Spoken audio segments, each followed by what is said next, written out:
Hello everyone, welcome back to the channel. आज की इस वीडियो में हम डिस्कस करेंगे कि what is a cash book and will solve a sum of the single column cash book. Okay, so cash book start करने के पहले आपको ये चीज़ याद रखनी है कि हमारी जैसी journal entry was a book of original entry, similarly जो कैश बुक है that is also a kind of original entry.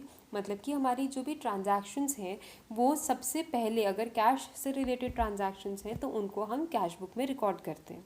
ठीक है, तो अब आते हैं कि कैश बुक क्या होता है। तो आपकी स्क्रीन्स पे आपको दिख रहा होगा कि a cash book is a book that is use to record all the transactions which are related to the cash receipts and the cash payments। मतलब कि वो सारी ट्रांजैक्शन जो आपके कैश रिसिप्ट्स या कैश पेमेंट से रिलेटेड होती हैं they are all recorded in the cash book.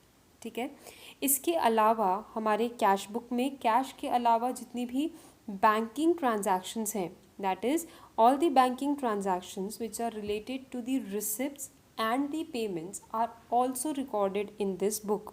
ठीक है, तो मतलब आप कह सकते हैं कि क्रेडिट ट्रांजैक्शंस को छोड़ के बाकी जितनी भी ट्रांजैक्शंस हैं वो सब हम अपने कैश बुक में रिकॉर्ड कर सकते हैं। ठीक है, अब इसके बाद आते हैं हमारे टाइप्स ऑफ कैश बुक क्या क्या होते हैं। तो हमारे पास 3 main type of cash book है, जिसमें से पहला है single column cash book in which we record all the transactions which are relating to cash receipts and cash payment दोनों होता है इसमें। डबल कॉलम कैश बुक में हम एक साथ कैश एंड बैंक साइमल्टेनियसली बना सकते हैं and triple column cash book में हम कैश, बैंक और डिस्काउंट को भी साइमल्टेनियसली एक ही कैश बुक में बना सकते हैं। एक्सक्यूज़ मी, इसके अलावा हमारे पास पेटी कैश बुक भी होती है विच रिकॉर्ड्स ऑल दी ट्रांजैक्शंस जो कि हमारे छोटे मोटे खर्चे से रिलेटेड है। तो उसको छोड़ देते हैं, नेक्स्ट क्लास में डिस्कस करेंगे ना। Coming to the single column cash book, तो जैसे मैंने आपको कह दिया कि single column cash book records all the payments and the receipts which are relating to cash. मतलब कि हमारे कैश से रिलेटेड जो भी रिसिप्ट्स एंड पेमेंट्स हैं वो इसमें रिकॉर्ड होंगे। We have the debit and the credit side in a single column cash book. Debit side records all the receipts and the credit side records all the payments. ठीक है, तो हमारे cash book का जो account है जो आपको दिख रहा है स्क्रीन पे उसको 2 इक्वल पार्ट्स में डिवाइड कर दिया जाता है, जिसमें डेबिट साइड में रिसिप्ट्स है, क्रेडिट साइड में सारे पेमेंट्स आ गए। अब अगर आप ध्यान से देखें तो इसमें 2 इक्वल पार्ट्स में इनको डिवाइड किया गया है। डेबिट साइड में पहले आप देखेंगे तो यहाँ पे डेट है जिसमें कि जिस दिन में हमारी ट्रांजैक्शन हुई उसको रिकॉर्ड किया जाएगा। After the date we have the particulars column जिसमें कि हमारे सारे के सारे रिसिप्ट्स जो हैं उनको रिकॉर्ड किया जाएगा। इसके अलावा हमारे पास वाउचर नंबर का एक कॉलम है जो कि हमारे बिल नंबर से रिलेटेड है, जो भी बिल हमारा होता है पर्टिकुलर किसी भी ट्रांजैक्शन का। After that we have the ledger folio, मतलब कि जिस भी लेजर में हम अपने इस कैश बुक के अमाउंट को ट्रांसफ़र करने वाले हैं। And then we have the amount column जो कि हमारा जो भी पर्टिकुलर अमाउंट है that will be recorded in this column.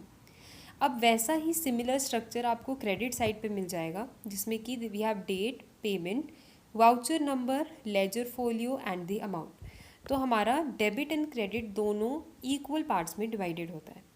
अब यहाँ पे आप देखेंगे नोट में the first point says that cash book is a kind of cash account.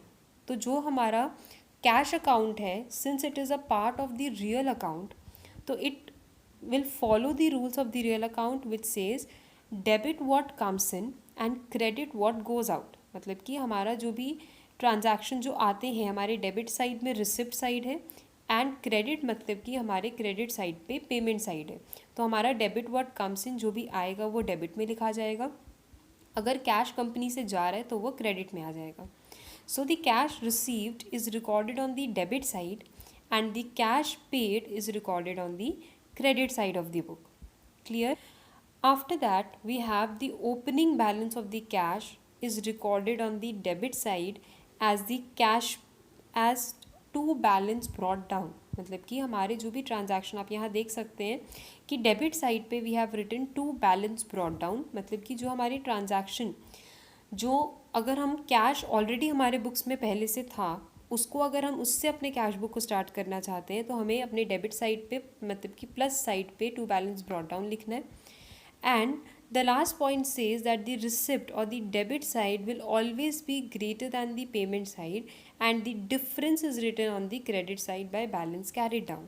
तो बेसिकली हमारे पास अगर कैश होगा तभी हम क्योंकि कैश पे कर पाएंगे, तो इसीलिए हमारा जो डेबिट साइड है मतलब जो रिसिप्ट साइड है वो हमेशा हमारे पेमेंट साइड से ज़्यादा होता है एंड उसका जो बैलेंस अमाउंट होगा जो डिफरेंस करके आएगा that is written on the credit side as balance carry down. तो आज हम सिंगल कॉलम कैश बुक के ट्रांजैक्शन को रिकॉर्ड करेंगे एंड वी लर्न कि कैसे आप इसको बना सकते हैं. तो इसके लिए मैंने कुछ जर्नल एंट्रीज़ ली हैं और इस जर्नल एंट्री से डायरेक्टली हम अपने कैश बुक को फॉर्म करेंगे. तो मैंने यहाँ पे फॉर्मेट पहले से बनाया हुआ है, आप भी अपने कॉपीज़ में फॉर्मेट बना के साथ साथ में उसको बना सकते हैं. तो अब यहाँ पे आ जाते हैं. हमारा जो भी कैश बुक है उसका format single column cash book का मैंने बनाया है. पहला एंट्री है the commence business with cash. तो यहाँ पे हम आके पहले अपनी डेट लिख लेंगे March 1 and on the receipt side क्योंकि हम बिजनेस स्टार्ट कर रहे हैं तो हमारा जो कैश बुक है that will show a debit balance. तो on the receipt side will write down the amount of the first entry which is the 20,000 rupees. So we'll write down here to balance brought down and in the amount column we'll write down the amount 20,000 rupees. Clear? Now after this we have the second entry which is bought goods for cash. मतलब कि हम goods खरीद रहे हैं and we are paying cash for it. तो since we are paying the cash, ये हमारी जो entry है वो हमारे payment side पे record होगी. तो हम अपने payment side पे आ जाएंगे. पहले we'll write down the date.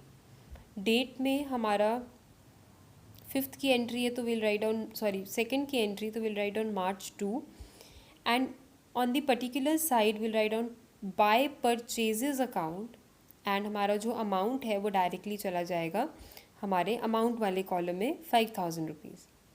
Clear? अब इसके बाद नेक्स्ट एंट्री पे आते हैं purchase goods from Ravi on credit.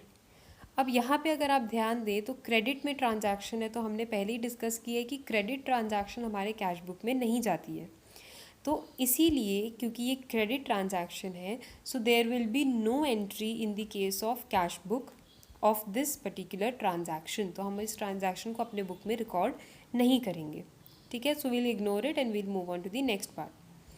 Now paid to Ravi ₹7,000. तो अब रवि को we are paying the amount, हम अपने पेमेंट वाले कॉलम में आ जाएंगे. यहाँ पे will write down the date 13th. Particulars में will write down by Ravi account and account word is not used with personal accounts तो will write down by Ravi and Ravi के बाद हम अपने अमाउंट वाले कॉलम में आके will write down 7,000. Next is cash sales. तो कैश सेल हो रहा है तो हमारे पास पैसे आएंगे तो will come on the receipt side. यहाँ पे will write down the date 15th to sales account क्योंकि सेल कर रहे हैं हम तो to sales account and on the amount column again will write down the amount 8,000 rupees. Clear? Coming to the next entry purchase furniture for cash. मतलब कि अब हम फर्नीचर परचेज कर रहे हैं we paying cash for it. तो फिर से हम अपने पेमेंट के कॉलम पे आ जाएंगे. यहाँ पे will write down the date 18th.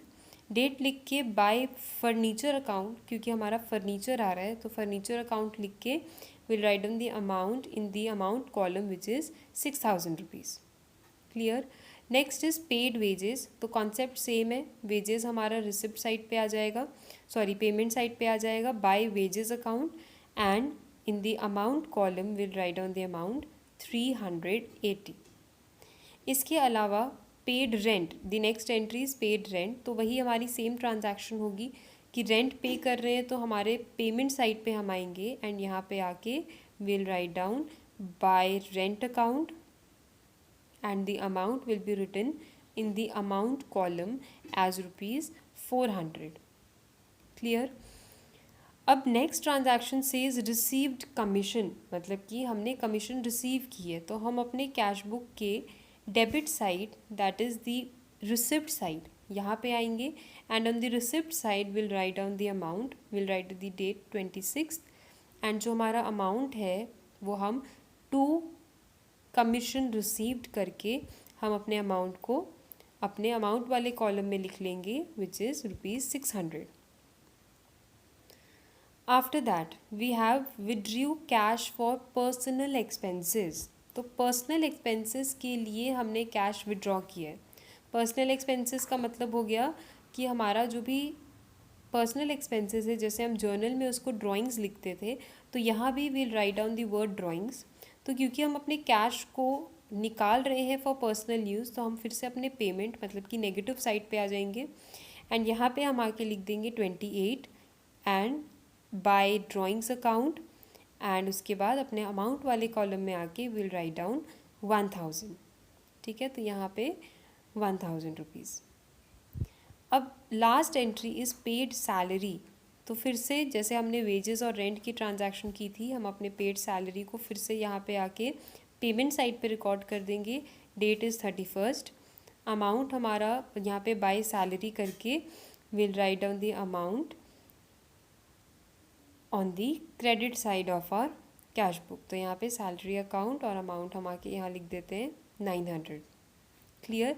अब ये सब करने के बाद लास्ट में हमें क्या करना है कि हमारा जो भी receipt and the payment side है उसको टोटल अप करना है। तो यहाँ पे हम टोटल रिसिप्ट डेबिट साइड पे लिखेंगे एंड क्रेडिट साइड के पर्टिकुलर्स वाले कॉलम में आके will write down total payments. Clear. अब इसको आप टोटल अप कर लीजिए। टोटल रिसिप्ट जो है वो हमारा इस क्वेश्चन में टोटल अप करके 28,600 आ रहा है। सिमिलरली आप अपने पेमेंट साइड को भी टोटल अप कर लीजिए। अब पेमेंट साइड को टोटल अप आपको जो करना है, अब हमेशा याद रखिएगा कि हमने स्टार्टिंग में ही डिस्कस किया था कि हमारा रिसिप्ट साइड पेमेंट साइड से हमेशा ज़्यादा होगा in case of single column cash book. मतलब कि कैश का जो कॉलम है उसका टोटल हमेशा ज़्यादा होगा। तो इसीलिए हमेशा याद रखिएगा कि आप जब चेक करें तो आप नोटिस कर लें कि आपका जो रिसिप्ट साइड है that is always more than the payment side. तो यहाँ पे हमने अपना अमाउंट लिख लिया 20,680। अब इतना करने के बाद हमने पढ़ा अभी कि हमारा जो रिसिप्ट साइड है वो हमेशा ज़्यादा होगा। तो क्योंकि हमको अपने कैश बुक को बैलेंस करना है तो हम बोथ दी साइड में आके अपने अमाउंट को लिख लेंगे 28,600 on the debit side as well as on the credit side. ठीक है, तो ये हमारा टोटल अमाउंट हो गया। अब जब टोटल अमाउंट को आप लिखते हैं किसी भी लेजर अकाउंट में या फिर अपने कैश बुक में, तो उसके नीचे you have to make a double line which shows कि आपने अपने अमाउंट को बैलेंस किया है। तो यहाँ पे आप जहाँ पे टोटल अमाउंट है वहाँ पे आके दोनों तरफ आप डबल लाइन बना लीजिए। अब after making the double line हम क्या करेंगे, हमारा जो भी बैलेंस कैरी डाउन है उसको कैलकुलेट करेंगे। तो यहाँ पे आके हम अपना लास्ट डेट मतलब मंथ की जो लास्ट डेट है वो लिख लेंगे and will write down by balance carry down. और जो अमाउंट है वो हमेशा हमारा डेबिट माइनस क्रेडिट अमाउंट होगा in the case of single column cash book. तो यहाँ पे we have the amount 28,600 on the debit side. उसको हम जब क्रेडिट से माइनस करेंगे तो विल गेट 7,920। आप चाहें तो याद रखने के लिए अपने बैलेंस कैरी डाउन के नीचे इस अमाउंट को लिख सकते हैं। अब हमेशा ये याद रखिएगा कि हमेशा सिंगल कॉलम कैश बुक का रिसिप्ट साइड पेमेंट साइड से ज़्यादा होगा। तो इसको लिखने के बाद अब हम क्या करेंगे कि जो भी हमारा लास्ट में अमाउंट बचा है, ठीक है, इस अमाउंट को हम नेक्स्ट मंथ की स्टार्टिंग में ट्रांसफ़र कर देंगे। तो यहाँ पे आ जाते हैं, will write on April 1। Particulars के कॉलम में आके हम यहाँ पे लिख देंगे टू बैलेंस ब्रॉट डाउन। पहले हमने कैरिड डाउन लिखा था एंड अब आके BD लिखेंगे। BD means brought down. And जो सेम अमाउंट हमारा कैरी डाउन में था 7,920, इसको हम अपने इस कॉलम में लिख देंगे।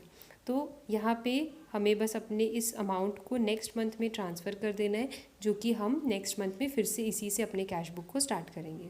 तो यही था आज की हमारी क्लास में। Next day will discuss about double column cash book. Thank you so much for watching.